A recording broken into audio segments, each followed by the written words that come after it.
3, 2, 1. Anthony Darby. Chuck Hen.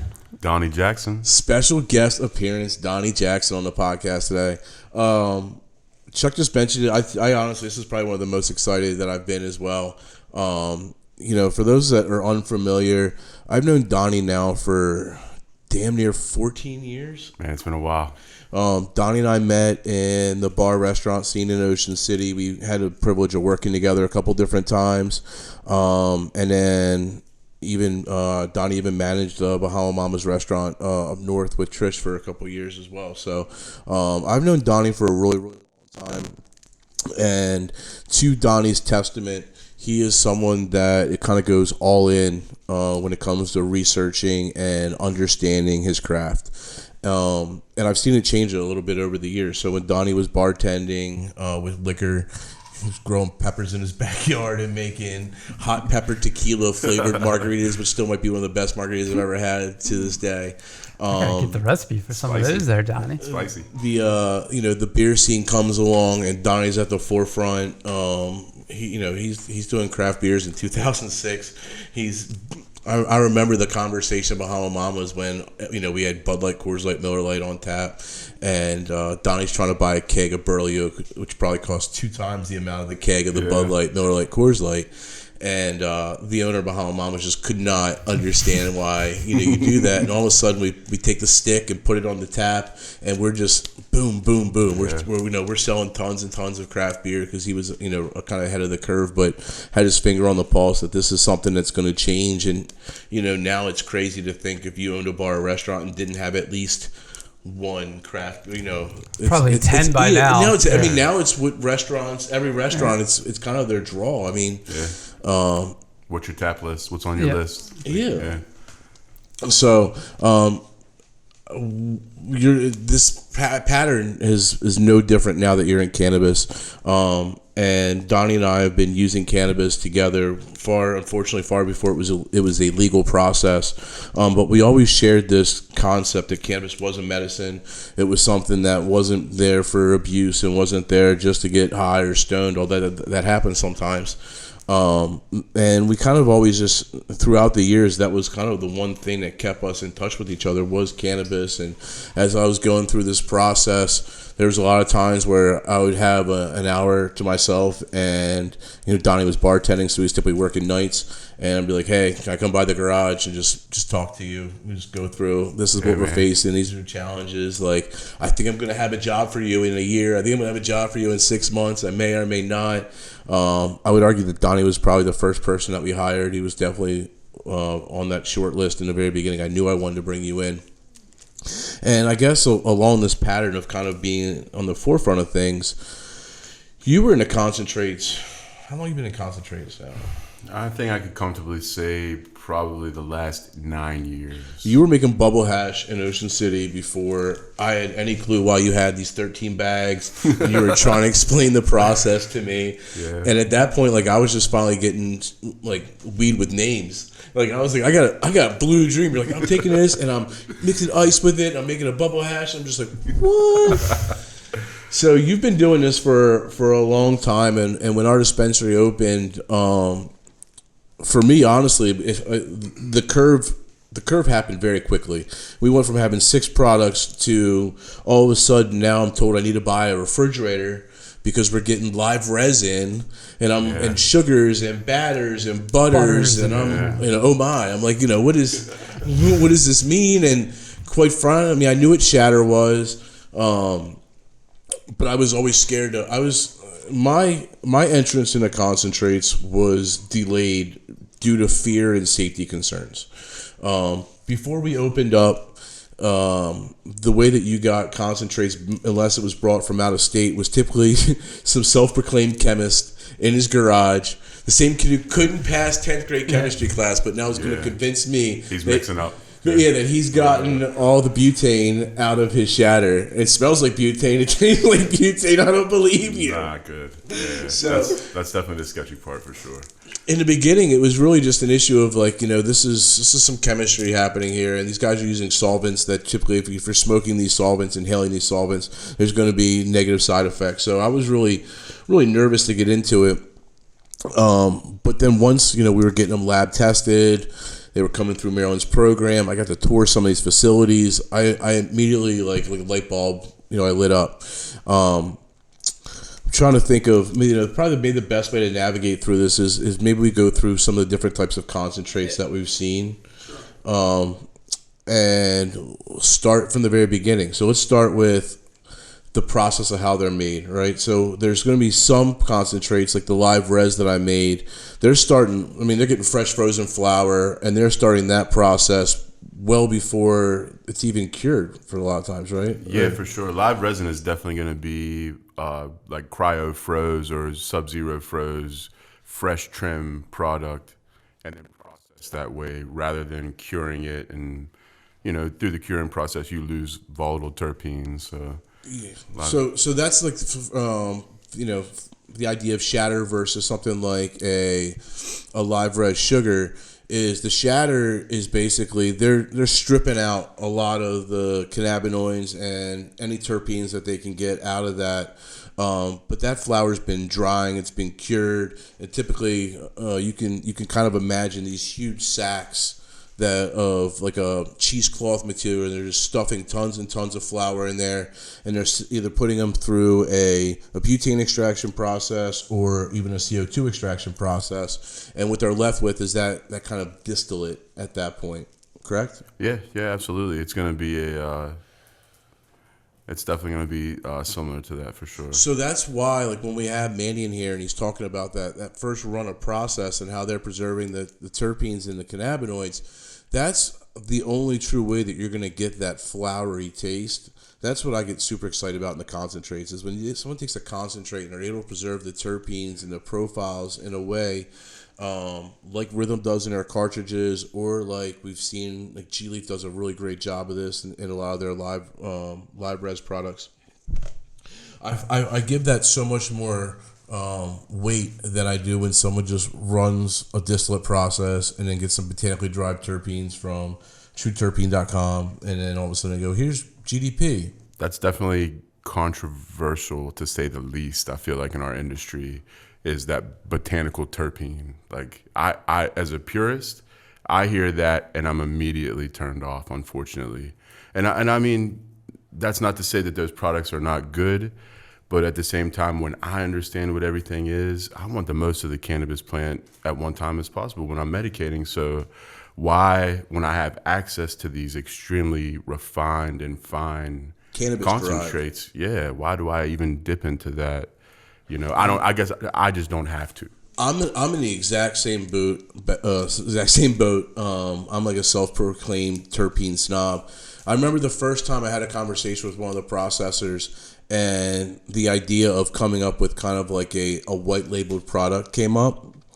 And I said, well, like, which strain is this? He goes, oh, you can just pick. I'm like, what do you mean? And he like sends me to a website, and there's basically 15 names of very predominant cannabis strains, and they put these like terpene packages together, and it was like, well, we'll make whatever you want, and we can, you can get a GDP flavored terpene package that will add to just straight THC, and then we'll white label it Peninsula Pride or whatever. I was like, no, thank you. I don't want my name on that. I appreciate what like the cosmetic industry has done as far as like taking a cannabis strain and trying to emulate that aroma and flavor with botanical terpenes. But that being said, man, it is an extremely hard process to do. And you've tasted some of them. They're not the same. Not at all. They're not the same. I can taste them a mile away. You could blindfold Donnie and I, line us up for the taste test competition. Yeah. I could tell you Linalool from lavender over Linalool from cannabis. I feel like I could tell you 10 out of 10 times. Yeah. And we've gotten really, I took a picture on IG this weekend of a vape cart that I got, Girl Scout cookie from Rhythm, 8.25% terps. It was action-packed. Wow. And those are all cannabis-derived terps. Yeah. To Donnie's point, that's not an easy process. That's not an easy product to make. And it's not a cheap process either. So when I see those guys go through all that work, I do kind of stub my nose at the guys that just said, well, we just ran it through this extraction one round, rip THC out, and then we'll just grab this other stuff, throw it in there, put it in a cartridge, and send it out the door. I understand it.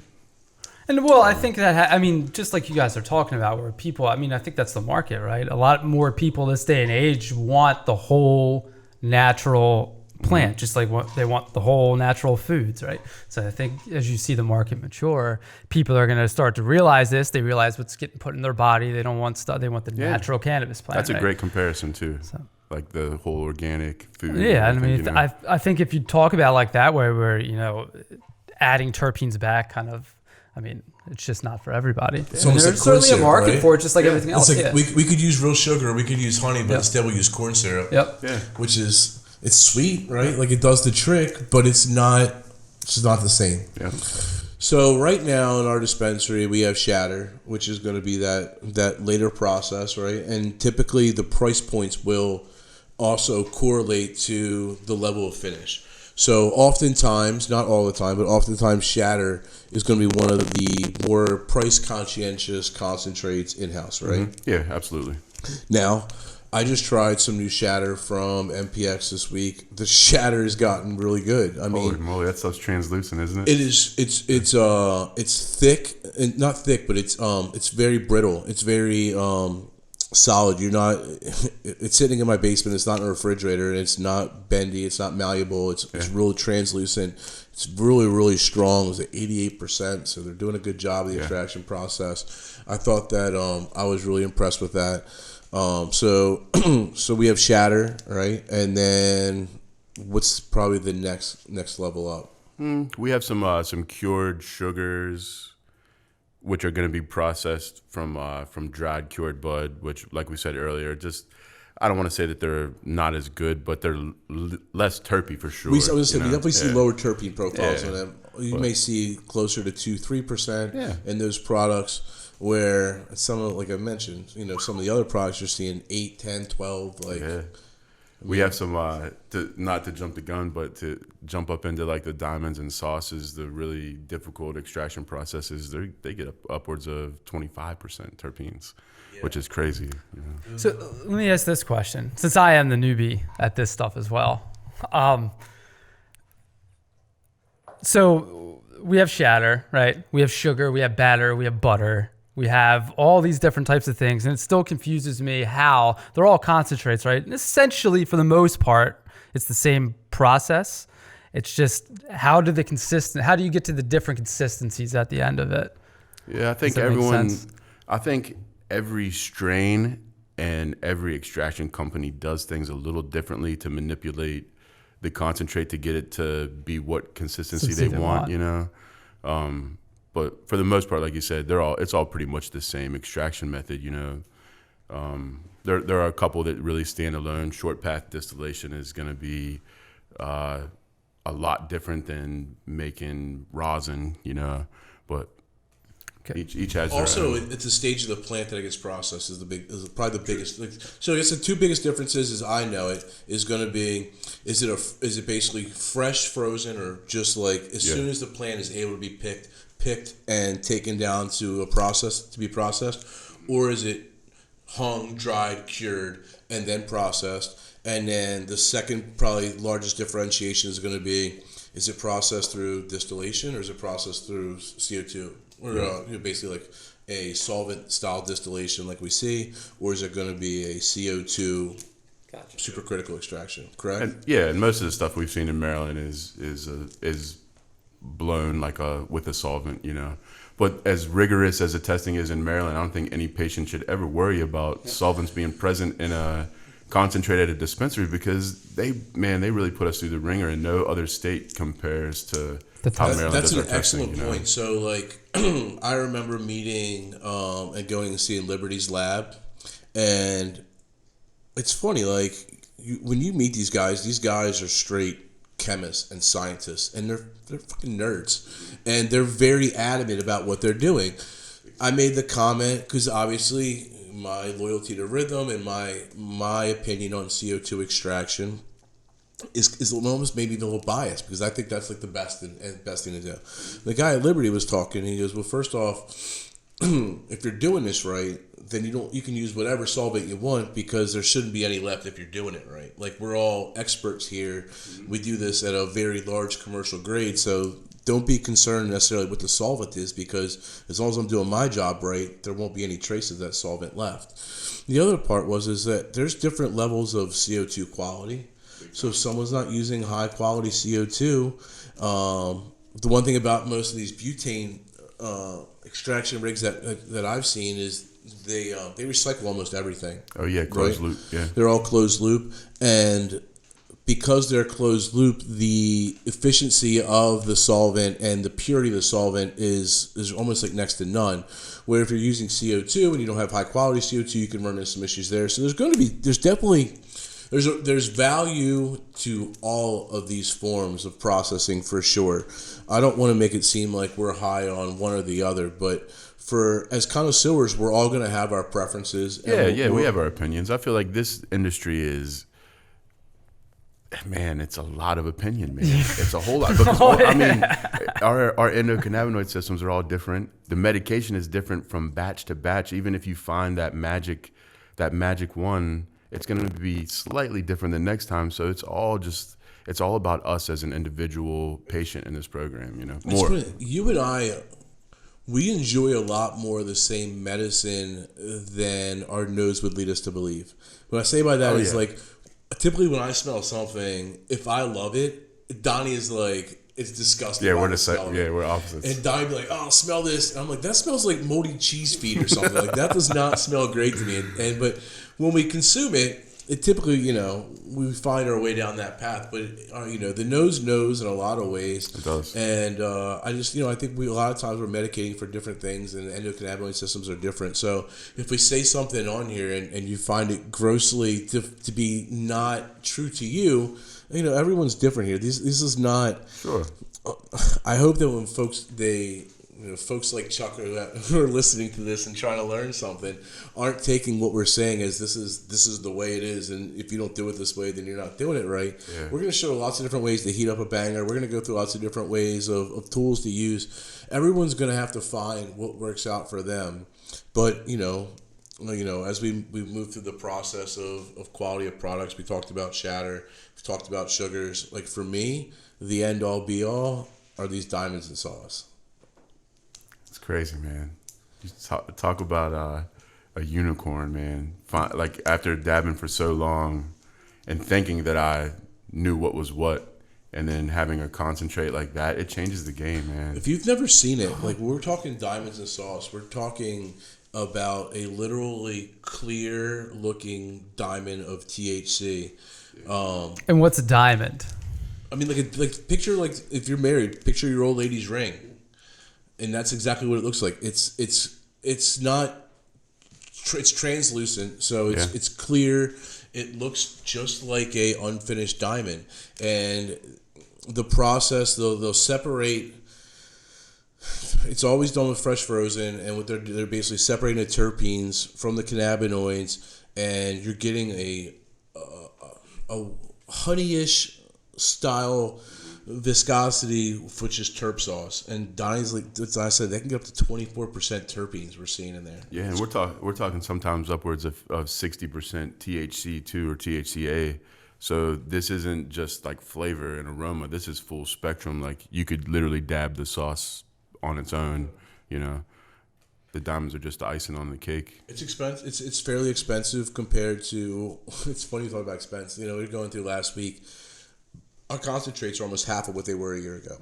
I know. Yeah. We have grams for 40 now. Yep. You couldn't get a half gram for under 50 before. Yep. So these are the diamonds in sauce are going to run you around $100 for a gram. Mm-hmm. But it's incredible potent medicine. This is not something that you need a ton of, and the taste and the flavor profile for me, that was the biggest thing. For me, the biggest difference between dabbing versus smoking that is a positive for me is the taste profile. So when you were just scorching your flower with a lighter, you're getting a lot more burnt taste than you are anything else. I kind of transitioned. So I had a pregnant wife that didn't want me stinking up the house smoking flower. Lucky for me, I own a dispensary and I had lots of concentrates, so it wasn't an argument that I was willing to have. Yeah. I just made my transition over to concentrates, said no problem, get it taken care of. and I was exclusively using a dab rig for about 90 days. And I've never smoked cigarettes. I've never liked smoking the actual smoking. I went back to taking a bong hit, and honestly, that's all I tasted was that kind of charred flower taste. Yeah, it's tough, man. Once you've been away from it from a while, I mean, you get it immediately, and it's very off-putting. When you dab, and you dab at the right temperature, which is a caveat, you can really get a real full flavor profile, and you can even, if you do it right, you follow the concentrate through different temperatures. Big time. And understand that at different temperatures, it's going to release different terpenes. And as those terpenes are being released at different temperatures, you're getting a full flavor profile. It's like wine. It's like anything else that's full-bodied. I mean, for those of us that are really into that and can pick up the details of it, it's something that is unattainable in flower. It's impossible to get that. Absolutely, man. Absolutely. The flavor profiles are way, way, way headier on a dab. I mean, you can't get it through smoking flower. So, I think when folks are maybe laying in their head, well, why would I? I've used flower for all this time. Why would I transition? I'm not necessarily trying to get more stoned or get more intoxicated. There's a lot of benefits to dabbing, and if you walk away with nothing else from today's podcast, just understand it.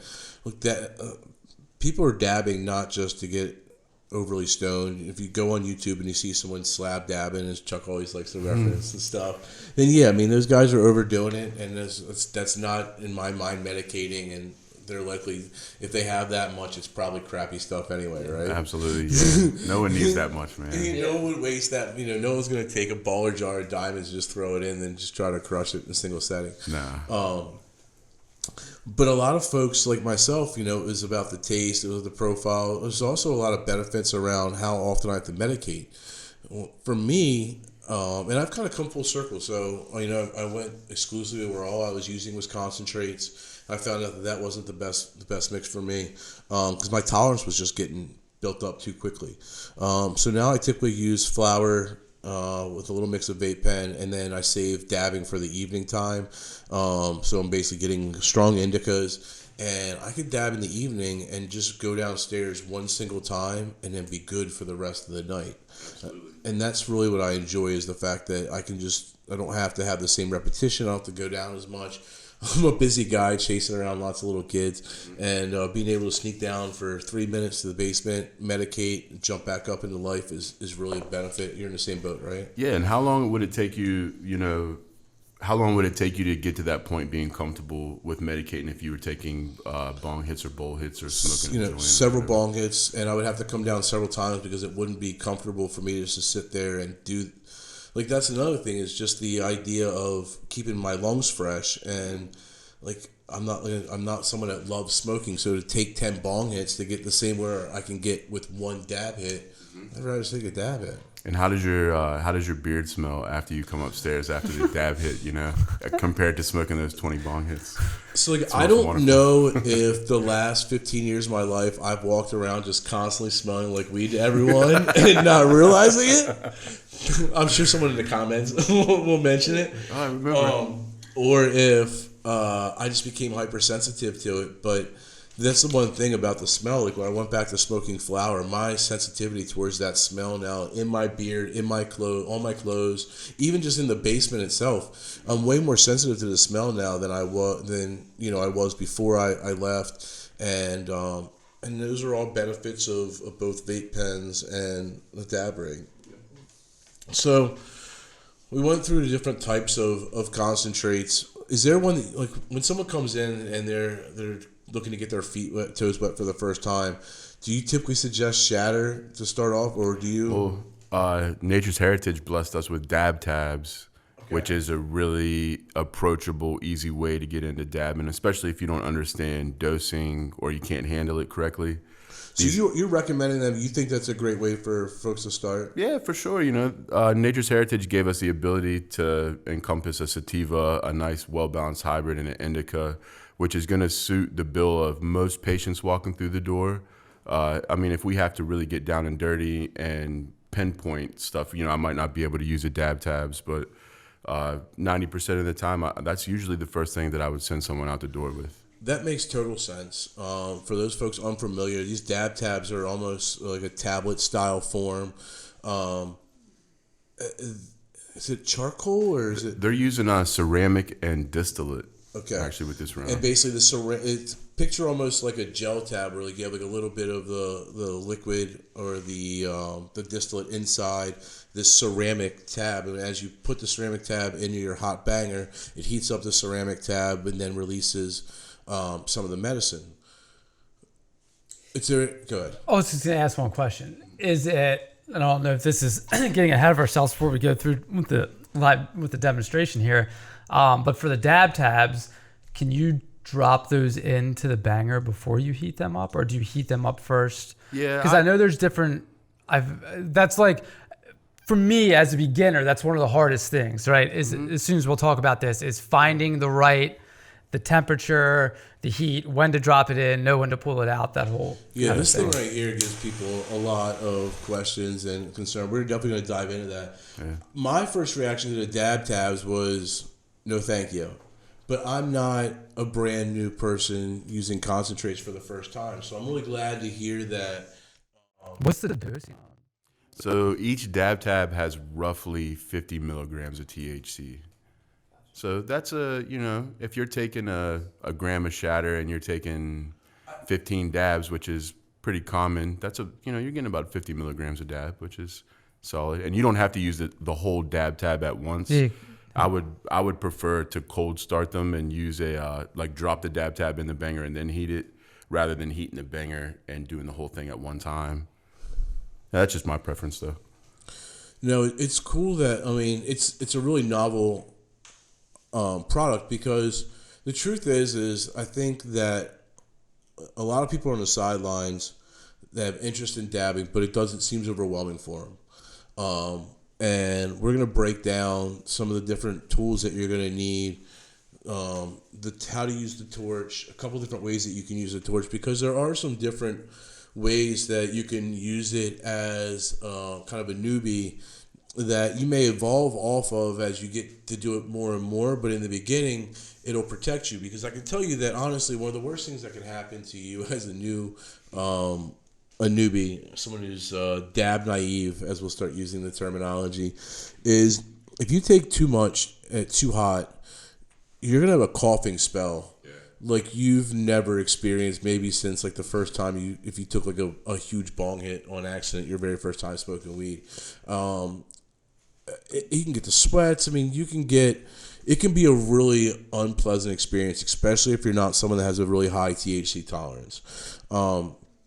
So something like the dab tab, it's going to have a maximum release of 50 milligrams, and it's going to be a little bit easier for someone to play with, as opposed to the caveat, which would be someone comes in, they don't listen to Donnie, they just break that gram in half, throw it in there after 45 seconds of heating it up with a banger, and then call for a half hour and then maybe sit in the bathtub or something. Yeah, they're probably gonna get hungry and sleepy at some point. Yeah, they're not gonna die, which is good, but they're not gonna have a great time, which is is what we hope. So, all right, let's go through tools, and then we'll go through different kind of methods of heating up. So what do you got in front of us today? So I bought a couple things in from the shop. Now, this is definitely not all encompassing. There are so many products out on the market today, I couldn't even begin to tell you all of them. We went to the trade show in AC. You saw what's available, and that's the tip of the iceberg. There's a lot more. You saw the booklets. There are hundreds of pages of these products available to us. We'll go over a couple of the most common pieces. Quality of glass, real quick, is going to be the difference in their price for a lot of these things. So if you're, that was the thing that my takeaway. We went to a glass show, Chuck, and the same banger that it looks like the same thing. One could be $100 and one could be $8. Yeah. It's where's it? This might sound familiar, but where's the glass sourced? Where's it processed? Where's it made? And then how well does it hold temperature? All those things, they're not all created equal. When we go through the different heating options, it's all going to be based upon your individual need and product. Mm-hmm, absolutely. And other pieces of the pie, too. Like, dabbing is just so there's so many little ins and outs to it, and there's so many little variables. I feel like everyone's situation is a little different, and through my experience, I like to try to watch other people session up, because I take something from everybody, whether it be a positive or a negative, something that I don't want to do or something that I would like to emulate. There's the like guy no who touched the banger. Don't do that. Sizzlers. That hurts. That had to hurt his fingers. But I don't feel like there's not, if you're looking for the perfect way to do this, there's no perfect way to do this. It's your perfect way to do this. So, every substance is going to be different. Like it will be, I don't dab shatter at the same temperature that I dab diamonds. Like you've got to be hotter for diamonds, or if not, you're just going to have a puddle of nothing. And if you use that same temperature for shatter, then you basically just scorch it. So all this stuff is going to come with experience, right? And I would suggest that until I started doing it myself without Donnie literally kind of walked me through and getting into dabbing. And then I had to go home and just practice myself. And sometimes I would just say, okay, I don't have a lot to do this afternoon. I'm going to do little dabs, but I'm going to do a bunch of them, play with getting my temperature right, play with how my carb cap difference. All these different things are all going to make a difference in your experience. Yeah, absolutely. So I would say the most essential pieces of the puzzle are going to be a rig. Now, if we're talking rig, there are dab pens, like vaporizer pens, and stuff like that. But I think the most efficient way to get the most out of your medication is through a rig and a torch. Yeah, let's just take the pens, and even we have live res vape carts coming in now. I mean, it's the same exact substance that we're using here, but for sake of argument, we're going to throw any type of pen or throw that out there. We're talking basically, you're going to go and buy some glass. You're going to use a torch. Okay. And this is how you're going to go. So first off, you need to get yourself a water piece. So we have a nice little recycler here. The second piece of the puzzle, now the rig or the bong is going to be pretty common. I know everybody's seen these guys. They come in all shapes and forms, big, tall, small. They make little tiny rigs this big, and they make giant ones 6 feet tall. The next part of the puzzle would be your banger or your nail. So the art of dabbing is really just applying a cannabis concentrate to a hot nail and vaporizing it. So this is going to be our hot nail. They come in all different shapes and sizes as well, just like the rigs. This is going to be a tall, skinny banger. We also have thermochromic bangers, which are going to be better for a beginner dabber. It's got some thermochromic quartz in there. I don't know if we can get a close-up of this guy at some point, but I'm sure we could.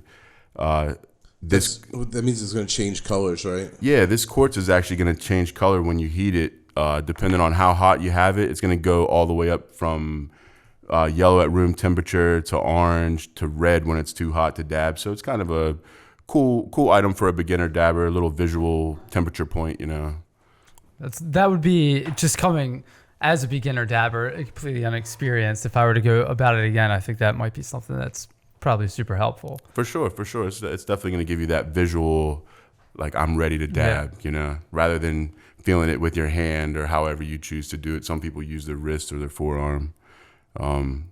So next up, a different type of banger we also carry is a splash guard banger. Now this is for someone like Darby or I who uses dabbing to medicate primarily. If you're going to be doing it a lot, you'll notice that you'll get some stuff called reclaim in your bong. It's like a gooey, recondensed oil pretty much inside of your bong.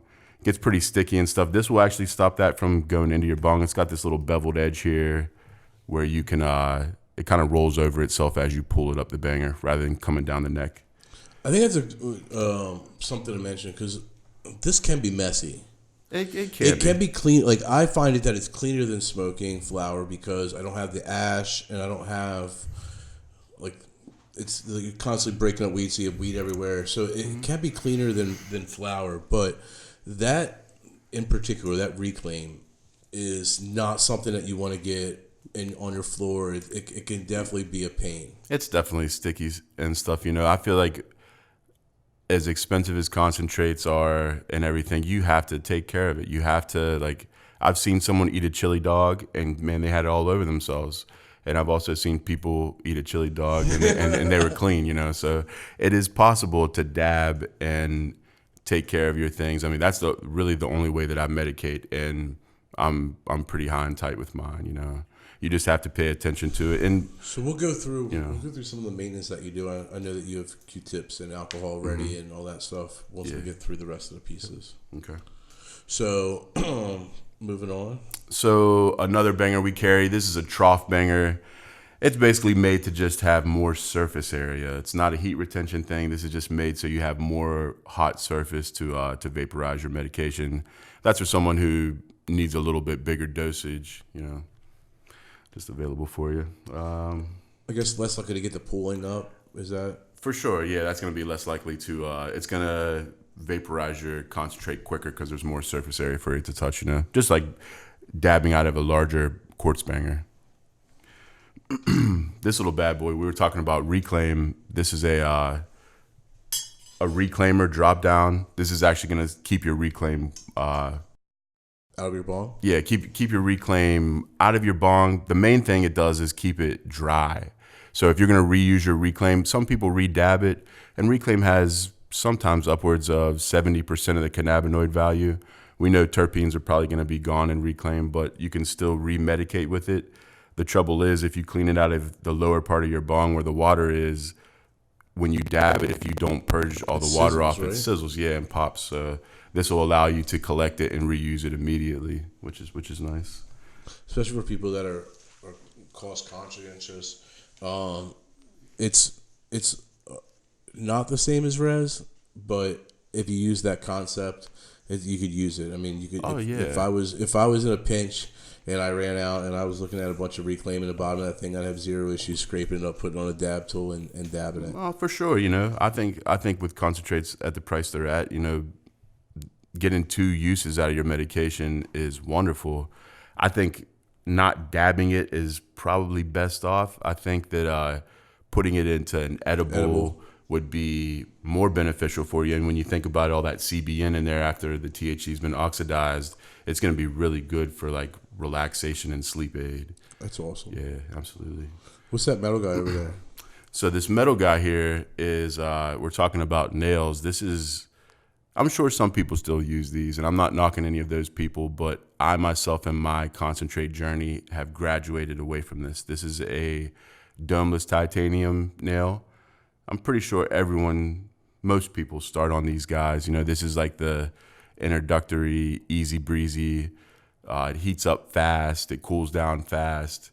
So that being said, your window to get a good temperature dab on a nail like this is so much smaller than a quartz banger. Quartz bangers hold heat retention, and you know you can. Like 5 years ago, all the banger there wasn't like the same piece of glass used for most bongs weren't being fit with the quartz bangers, right? No, yeah. You basically were getting one that had the glass nail in it if you had a nice one, right? Mm-hmm. Yeah, you're getting the old nail and dome. And dome. Yeah. And anyone who's ventured into concentrates around that era know that the nail and dome is a very tough way to dab. It's not efficient. You waste a lot. I've had the nails explode before from getting them so hot. I mean, you know, using a banger and carb cap is definitely a way easier way to go. It's funny, like, you know, how fast the stuff evolves. It is. I think a lot of West Coast customs are coming to the East Coast slowly but surely. I know quartz bangers have been around for a while, but us on the East Coast didn't. Shoot, we saw that stuff on the internet. That was about it, you know. So wild. Yeah. Carb caps. You want to talk carb caps? Yeah. So carb cap is going to be another essential part to dabbing efficiently.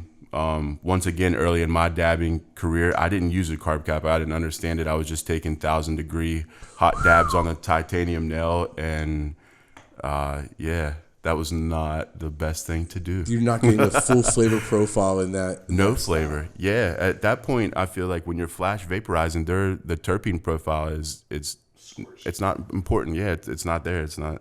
You're not getting any benefit from it. You're literally just getting cannabinoid to the brain. You know.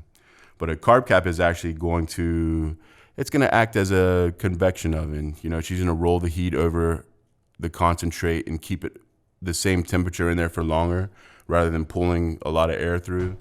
And also it's going to restrict your vapor to air ratio. So if you've ever taken a dab without a carb cap, you blow it out and the cloud is mildly gray, it's thin, it's airy. Carb cap is going to give you that milky vapor on your exhale. And that being said, it's also going to accentuate all your concentrate. The longer you can keep that nail hot, you're guaranteed to finish your dab rather than leaving a puddle inside, you know? That particular carb cap, I don't know how good the visual is going to be on it, is my favorite, the little ball. It reminds me of like a 70s video game where it's a ball with a hole drilled all the way through it. And how you manipulate that airflow through there manipulates how thick and the smoke you get for the dab. So like you get to a point where you think you're kind of almost out, and all of a sudden you manipulate that ball a little bit and you push that concentrate to a hot spot and she just blows right back up. It starts coming back again. It's kind of fun. Yeah, and without that, these carb caps are actually low flow carb caps. So some carb caps will have 5 millimeter hole, 10 millimeter hole. This bad boy's about 2 millimeters. She's extremely small. So when you talk thicker, more efficient medicating, that's definitely going to help you for sure. You got something else over there that I like using sporadically. There's certain times that I'll use the nectar collector. I think it's a good option for some folks that aren't going to be using a lot and are going to be basically using small little doses and maybe a little bit intimidated by the bong side. The nectar collector is a good option for them. So for sure, it's definitely it's always my first thought for a mobile on the go thing too. If I'm not at my house, everyone knows carrying a rig around is near impossible. So if you're that type of medicator, having something like a nectar collector, you keep yourself a little torch and you have your concentrate jar, and it's so very basically easy. The nectar collector, you're going to hold that up. You're going to heat the bottom of it right there and then almost use like a straw. So you heat that up. I would typically do it between 10 and 15 seconds depending on the type of concentrate I'm using, depending on what type of torch I'm using. Absolutely. And then let it cool down for a second and then just stick it right in there and a nice gentle inhale through the straw. And it's a really great way to medicate small doses. And Donnie said it's really a great mobile way of dabbing. Yeah, absolutely. Little water filtration in there as well, which always helps. So heating up and how long you need to heat up is kind of a really up to everyone, right? Some folks are going to want hot dabs. Some folks are going to want to try to do low temp dabs. It's gonna depend on your nail, your torch, what temperature is outside. I mean, my dabbing experience for me is exactly the same every time. I do things the exact same way in the exact same spot. But in the wintertime, when I go out to my shed to take a dab, I have to heat longer. One, because the nail's colder. The torch is cold. And the torch is cold. Yeah. So is... everything, like when you get into this stuff, you really have to be aware of what's going on. And you told me yourself, like even though you're really consistent in how you dab, when you actually hook the thermometer and saw it was all from what you thought it was, right? Yeah. Now I'm wondering in my head, since I've told you that, is it the thermometer or is it me? But yeah, man, it was really cool. I put a thermal thermometer on my banger the other day for the first time, and I really pride myself in dabbing. Obviously, that's why I'm here. But I was over 100 degrees off of what I thought I was. And anyone who knows, 100 degrees in dabbing is a lot. It is a lot, but it's also very easy to be off by that much, especially if the scientific method that we're using is holding your hand over top of the glass. That's kind of your preferred method, right? Yeah, I like to hold my hand over it or gently blow into the banger and let the air come back and hit me in my lips. I feel like our lips are super sensitive to heat, so that's usually a really good telltale sign for me. Now, that being said, I've taken a lot of dabs too, so it's not easy. It's not something that you're just going to go out. It's a touch and feel thing that you're going to get through experience. Absolutely. So before I add my 2 cents, tell me if I'm a new patient coming in and I'm past the dab tabs, and I'm going to move on to maybe some live res, some sugar. Tell me how I should heat it up and kind of what I should be looking for. Well, are you telling them to use a timer? Are you telling them like 20 on, 20 off? Or I usually go with a 2-to-1 method.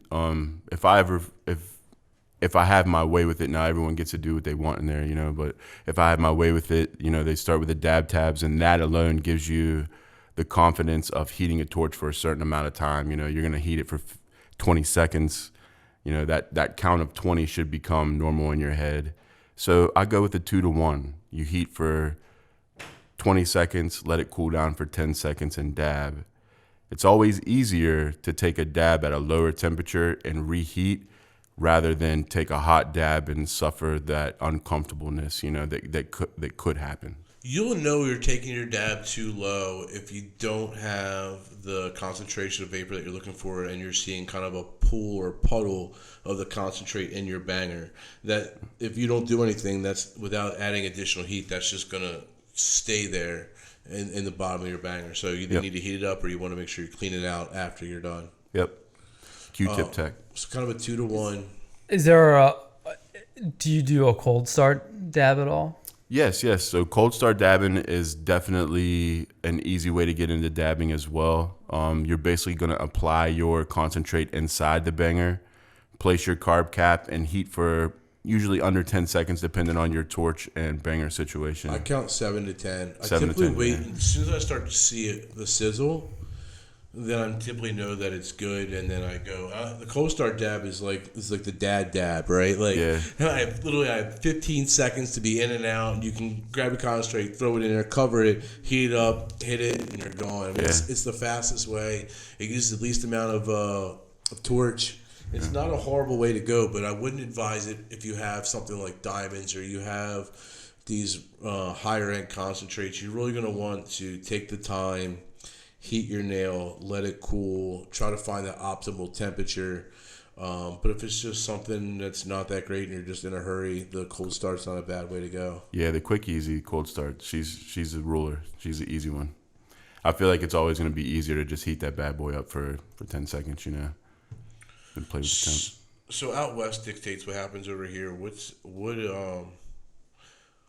if anything do you see coming to Maryland? There's something that I've seen out there I think I have in mind, but what do you see, or what? Well, as fast as Maryland is growing and concentrates being like a step up from a lot of the way that people have medicated in the past or have begun to medicate since we've opened, I think that concentrate game is just going to get stronger and stronger. So that being said, I think that larger amounts of concentrate rather than just half grams or full grams, we should start seeing a lot of these guys, which we kind of the ball already jars have. At 3.5. Yep.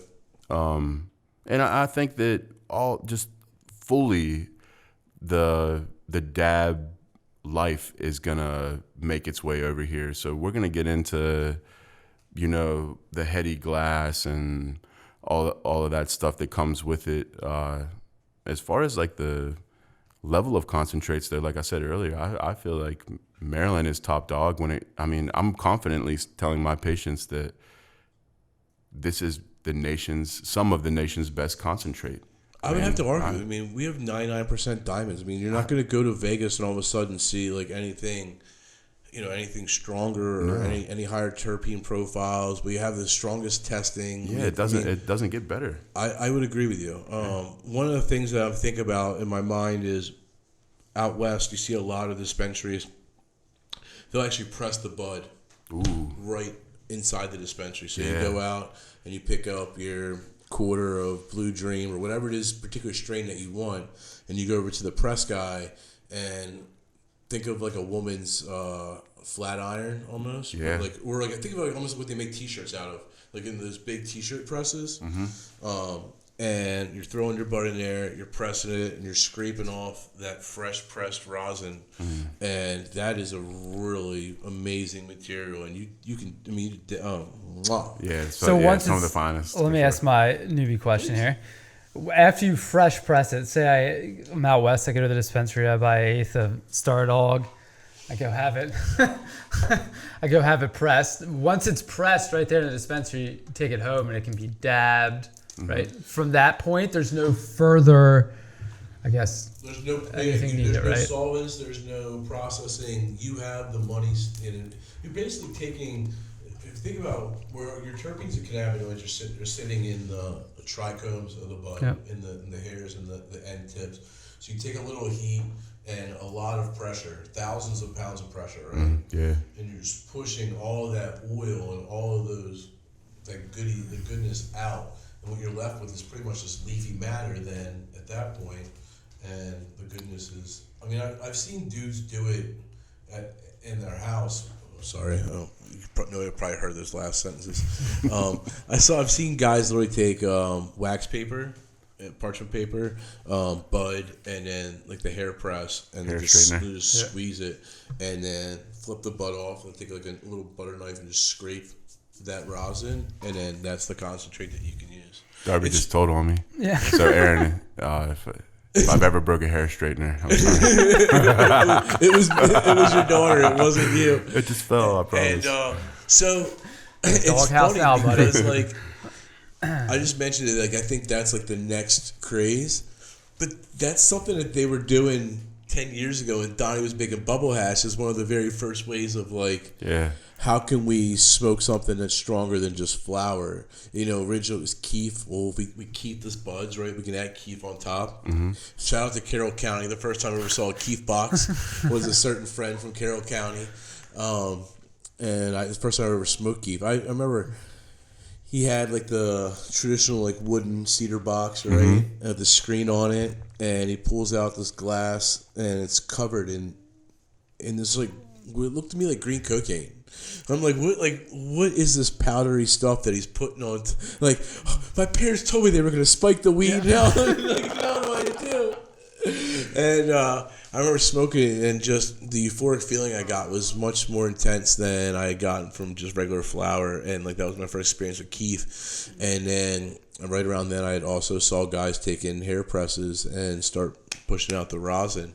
And then like it kind of went away. Like you didn't really see too much of it anymore. And then now in California, that's like you tip those guys. It's almost like the guy who shucks your oysters, or the guy who I don't know, cracks your coconut over your frozen drink. Hey.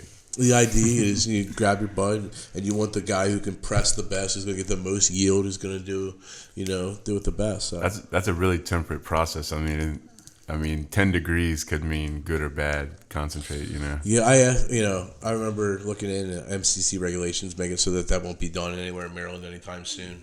But it's interesting to see, like, you know, maybe to your earliest point, like everything's going back to natural and normal. And as much love as we have for these amazing processes, like we also kind of love the fact that you can just squeeze this natural plant, scrape it, and smoke it. I mean, it's no different that people want to go in, they want to buy a fruit smoothie or, you know, some type of drink with a bunch of vegetables in it, and they pull the vegetables right off the shelf behind it, stick it in the blender, put it in a cup, and you're good to go. Same thing, right? That's it.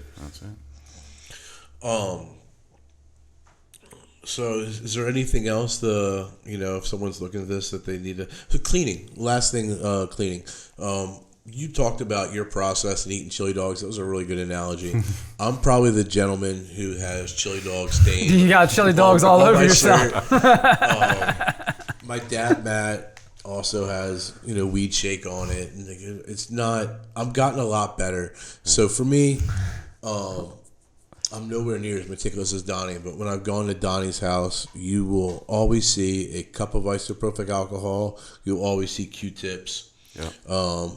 That's the main piece, right? Because the biggest thing that's going to get dirty the fastest is going to be your banger. Yeah, your quartz banger. Yep. And if you're dabbing correctly, and if you have a drop down, you won't have to clean your rig as much. I mean, I can put some grams through a rig, and if I'm doing it correctly, it's I can go without cleaning it for months sometime.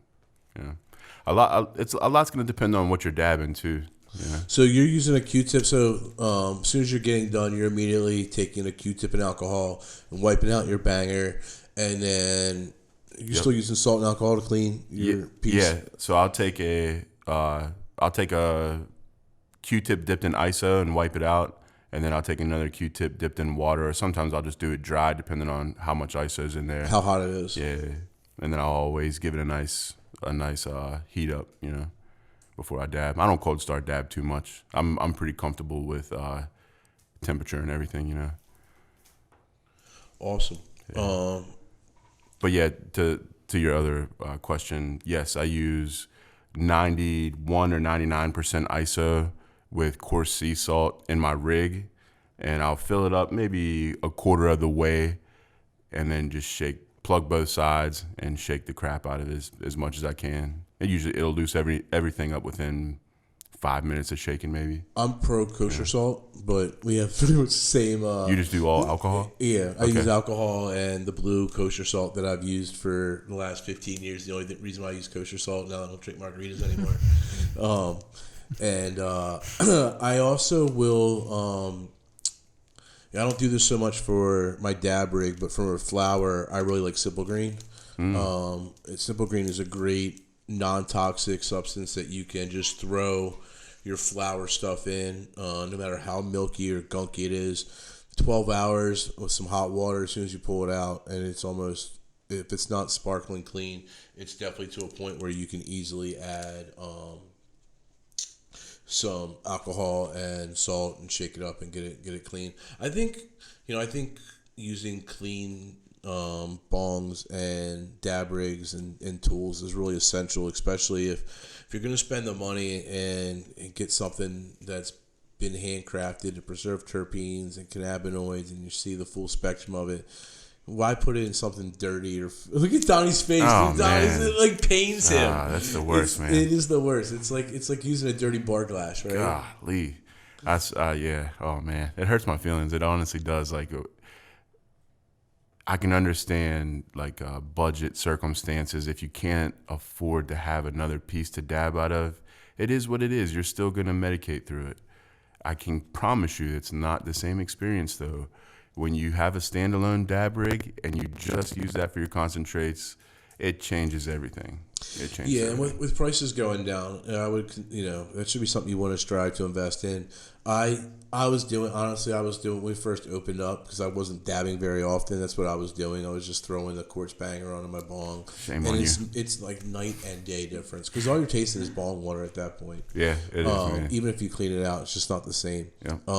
Use a fresh rig. Only use it for concentrates, and keep it clean, and you'll have a really good experience. So Yeah.